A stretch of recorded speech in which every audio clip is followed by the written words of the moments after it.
Sejak 10 tahun lalu, kenaikan harga emas telah meningkat sehingga 700% atau bersamaan 7 kali ganda.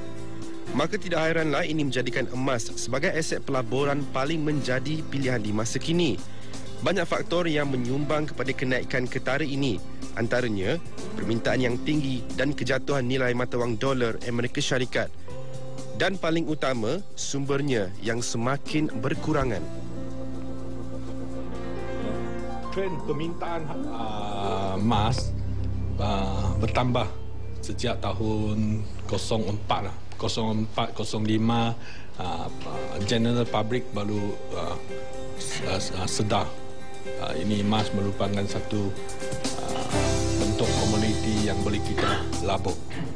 So bagi Public Gold kita provide ini produk pada tahun 08. Pada masa itu, kita launchingnya harga dekat RM80 1 gram. Sekarang dia sudah naik sampai RM200. So dalam masa yang singkat dekat 3 tahun ini, dia naik 1 ganda lebih. Public Gold merupakan antara peneraju utama syarikat jualan emas di negara ini yang ditawarkan pelaburan dalam bentuk jongkong emas, dinar emas, shilling emas dan barangan kemas. Namun pelaburan jongkong emas dan dinar emas yang paling mendapat sambutan. Bagi emas dengan jongkong perak, hanya dua unsur yang kita kena tahu.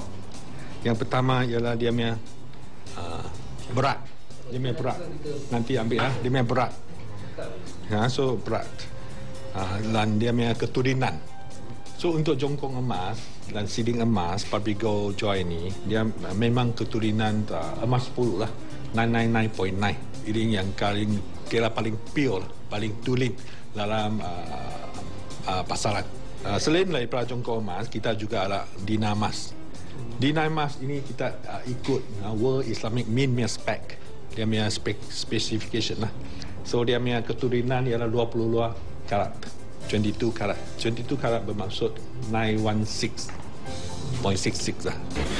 Antara yang pantas mencuri peluang pelaburan ini adalah Syukur Hashim. Beliau yang memulakan kerjaya di salah sebuah pusat pengajian tinggi tempatan mengambil langkah untuk berhenti kerja selepas melihat potensi berganda dari pelaburan awalnya terhadap jongkong emas. Jadi apabila saya tahu tentang emas ni, saya dapati bahawa emas ini sangat menarik. Kerana bila kita buat kajian, kita dapati bahawa emas ini ialah simbol kekayaan, emas itu simbol kekuasaan dan emas itu simbol kejayaan.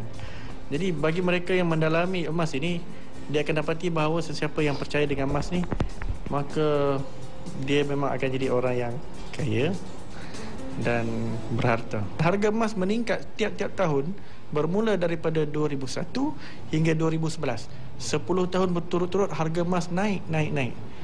Jadi ini merupakan satu peluang yang mana kalau diambil, maka pelabur akan untung banyak. Namun di sebalik peluang, masyarakat katanya perlu mendapatkan informasi yang cukup sebelum memulakan pelaburan emas. Pelabur harus bijak supaya tidak terjebak dengan skim-skim cepat kaya yang menggunakan emas ataupun skim-skim cepat kaya yang menawarkan pulangan bulanan tetapi akhirnya diserbu oleh bank negara ataupun menipu. Jadi pelaburan emas yang betul ni contohnya macam beli jongkong emas dekat Public Gold ataupun beli dekat bank-bank ataupun last sekali ialah beli dekat kedai emas. Jadi insya-Allah kalau tuan-tuan buat pelaburan emas dengan betul, pulangannya sangat lumayan. Okay. So apa saja informasi yang baru saya akan